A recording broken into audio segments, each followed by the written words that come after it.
Bangga bersarung mangga. Keyakinanku akan kemurahan-Mu ya Allah. Nah, ini kan perlu membangun keyakinan dulu. Kalau tidak yakin, kita tidak akan menoleh. Sehingga kita berharap kepada si fulan karena kita menduga dia kaya. Kalau kita dengar dia banyak utang, lalu kita mau minta bantuan kepada dia, kita telah salah pilih manusia. Jadi saat kita datang kepada seseorang untuk minta pertolongan, kita sudah mendengar informasi tentang kekayaannya dia, tentang kedermawannya dia, tentang kesantunannya dia, tentang kasih sayangnya dia, baru kita datang kepadanya. Maka keyakinan ini penting.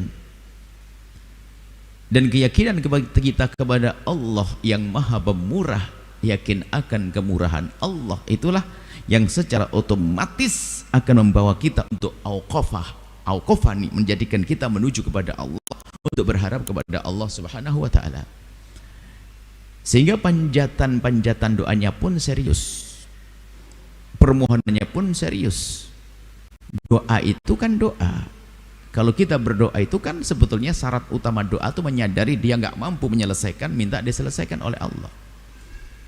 Sementara Allah melihat hati kita.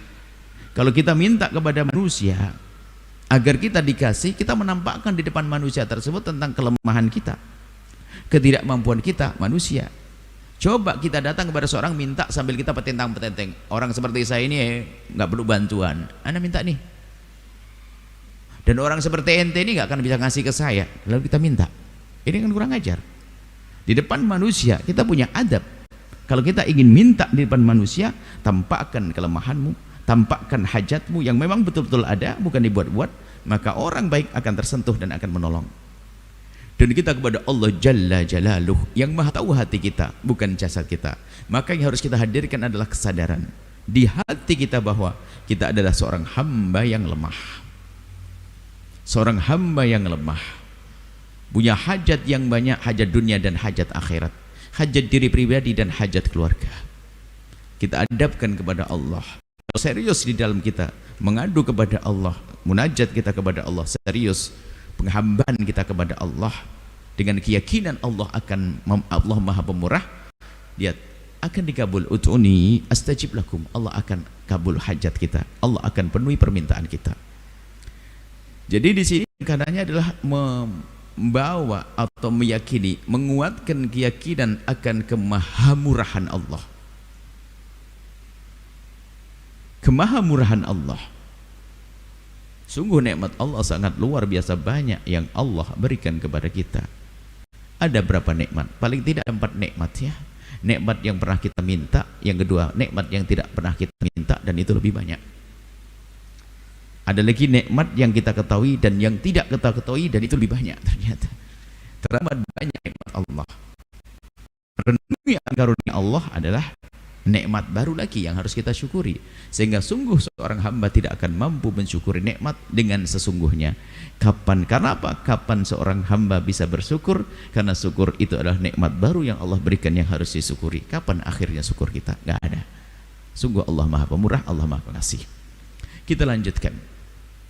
Ilahi kaifa akhibu anta amali wa kaifa uhanu alaika muttakali.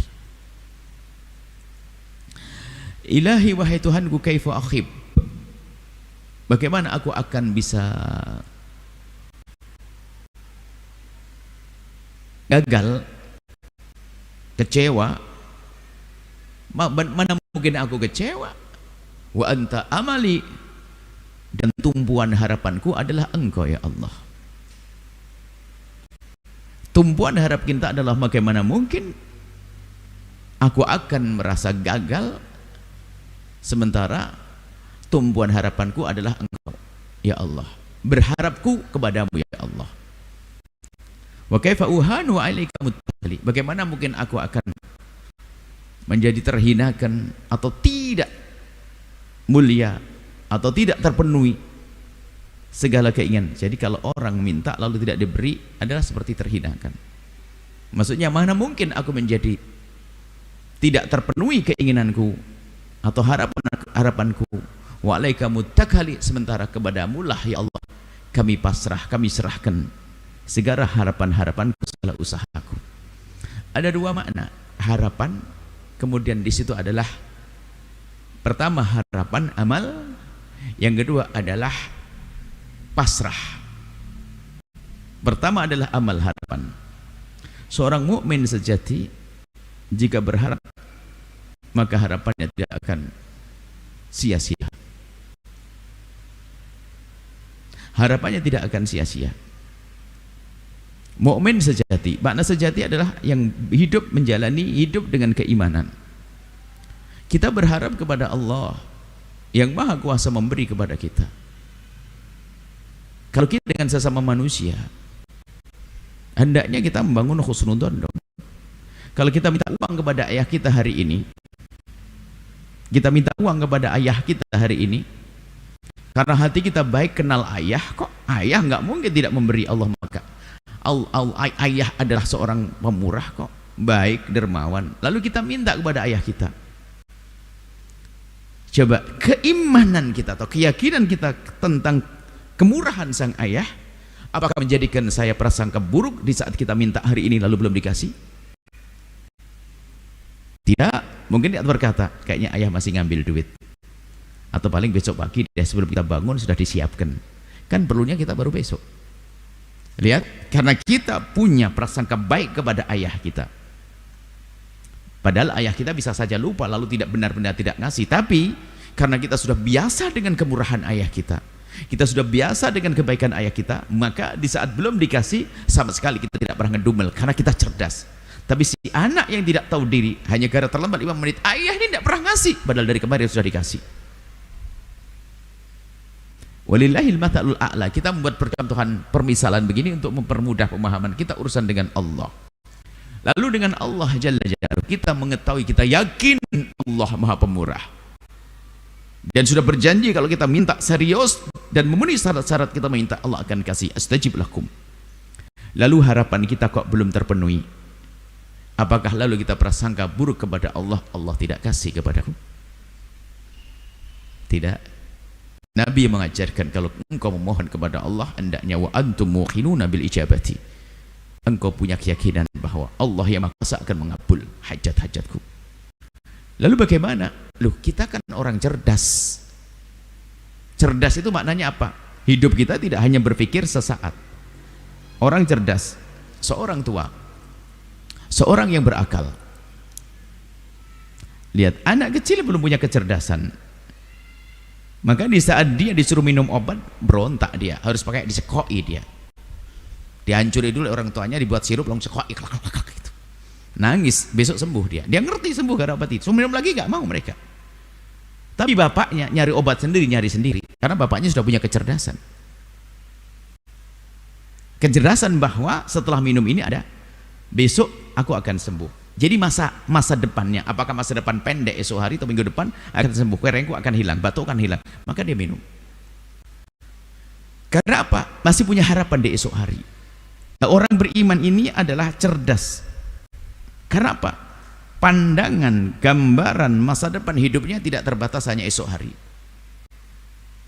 Bahkan kalau esok hari sudah meninggal, masih ada kehidupan di alam barzakh kok. Dan aku yakin itu. Dan ada kehidupan setelah kehidupan di dunia.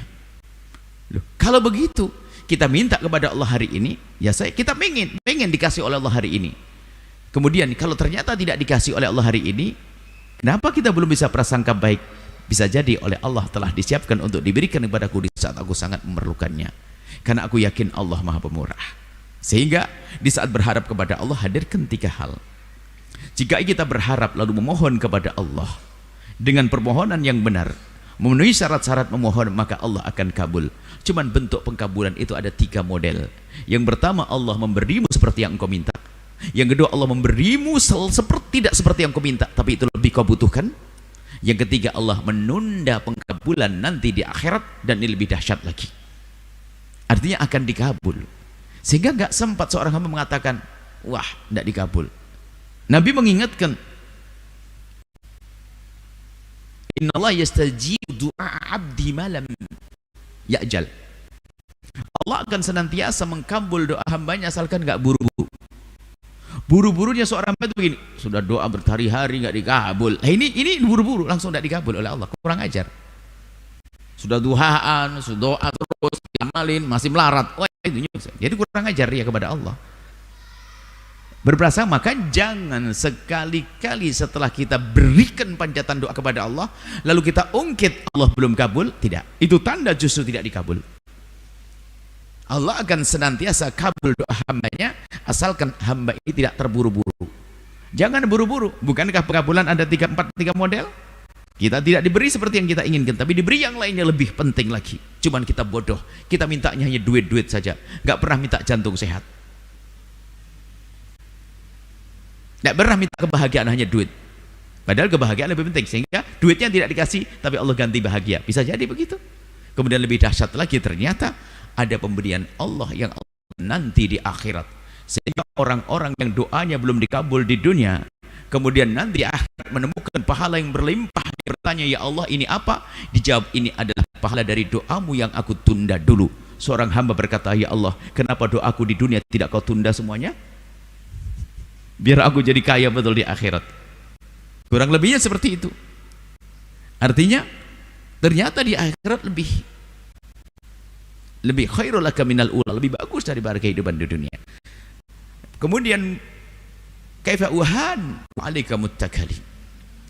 Kalau kita datang kepada seseorang yang dia lemah dan sebagainya, minta sesuatu, mungkin pulang dengan tangan kosong, dengan wajah terhinakan, sempit hati dan seterusnya. Tapi bagaimana kita menyerahkan urusan kita kepada Zat yang Maha Kuasa, muttakali Allah, kita bertawakal kepada Allah Subhanahu wa taala. Kalau sudah kita serahkan kepada Allah setelah usaha, diberesi oleh Allah. Tapi itik tawakal itu adalah setelah usaha, ya. Setelah kita berusaha untuk menggapai cita-cita kita. Kita berusaha menggapai cita-cita dunia, cita-cita akhirat. Maka baru setelah itu tawakal, menyerahkan semuanya kepada Allah. Jangan sampai ada tawakal tanpa usaha. Ini orang congkak dalam beragama. Congkak tidak boleh dalam beragama. Usaha dulu, baru setelah itu serahkan usahamu hasilnya kepada Allah. Congkak nggak boleh. Ada kisahnya orang congkak di dalam beragama. Nabi di masjid macam ini, ada satu sahabat Nabi datang membawa ontanya. Rupanya onta itu dibiarkan tidak diikat. Setelah mendekat ke Nabi, bertanya baginda, kenapa onta ente tidak ente ikat? Gaya ada action, tawakal ya Rasulullah. Tawakal, sok banget ya. Nabi ingatkan, iqil fatawakal, ikat baru tawakal.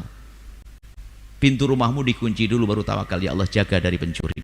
Sok banget, yang penting kita serahkan pada Allah. Ini kecongkaan dalam beragama itu bukan beragama yang sejati. Doa iya, tapi usaha zahir perlu, ya.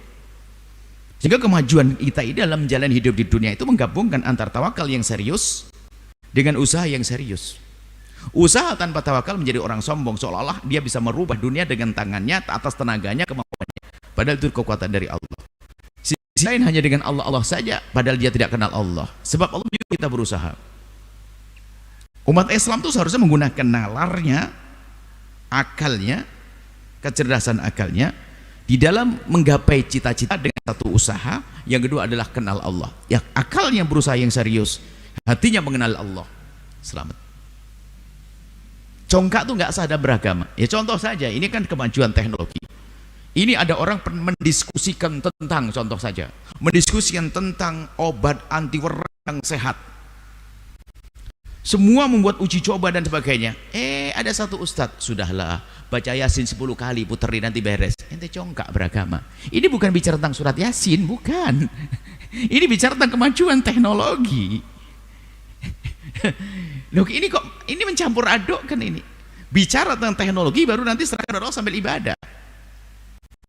Kadang-kadang kita bercongkak dalam beragama itu bukan beragama secara serius. Nah ini. Jadi bertawakal kepada Allah, dahulukan usaha kita, usaha yang semaksimal mungkin.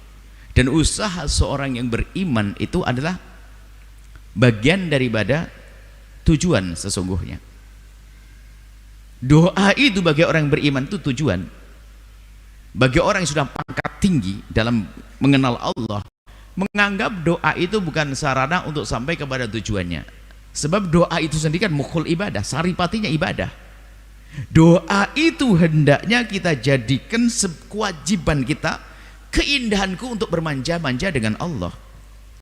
Sehingga di saat berdoa dia manja dengan Allah. Jadi doa itu sendiri sudah tujuan.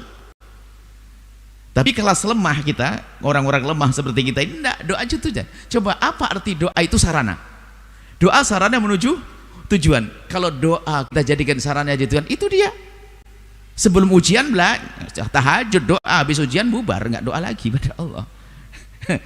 Nah, ini bukan begitu. Mengadu kepada Allah, jadikan itu adalah hiburan kita setiap saat. Allah senang hambanya kalau ngadu.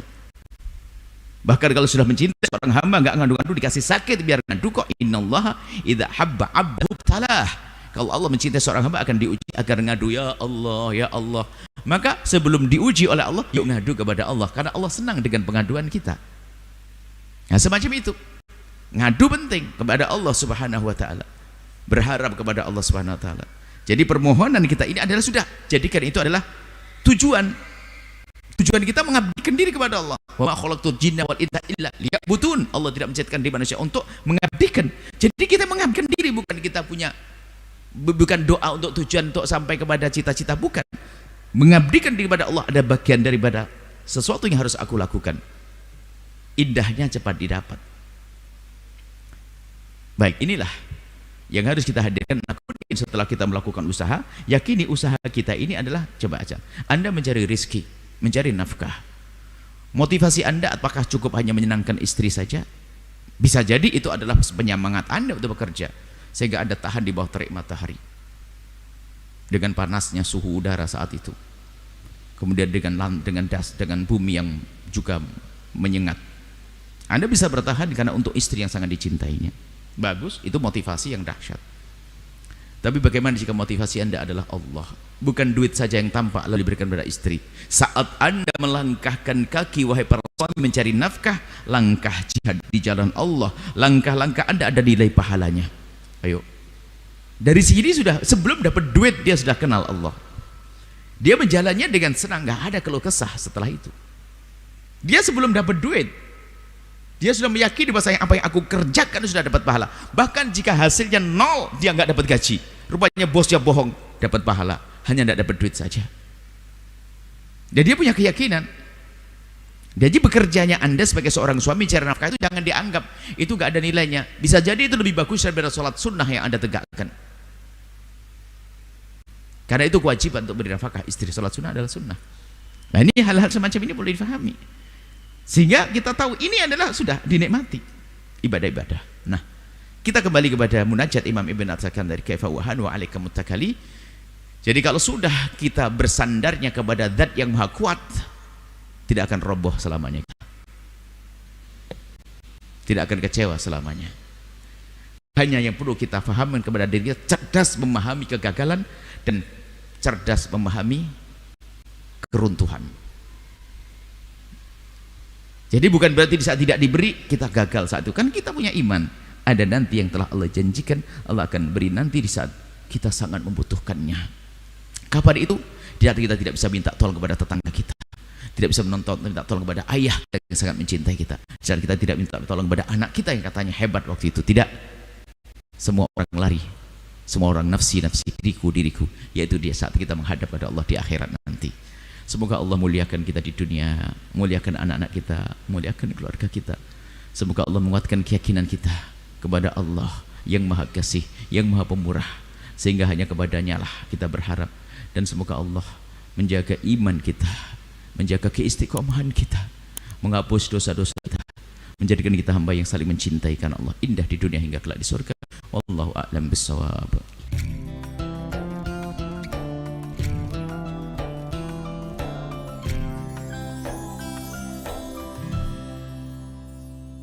Sahabat Al-Bahjah TV, setelah menyaksikan video ini, jangan lupa bersolawat kepada baginda Nabi Muhammad. Shollu ala Nabi Muhammad. Allahumma sholli alaihi wa ala alihi wa sahbihi.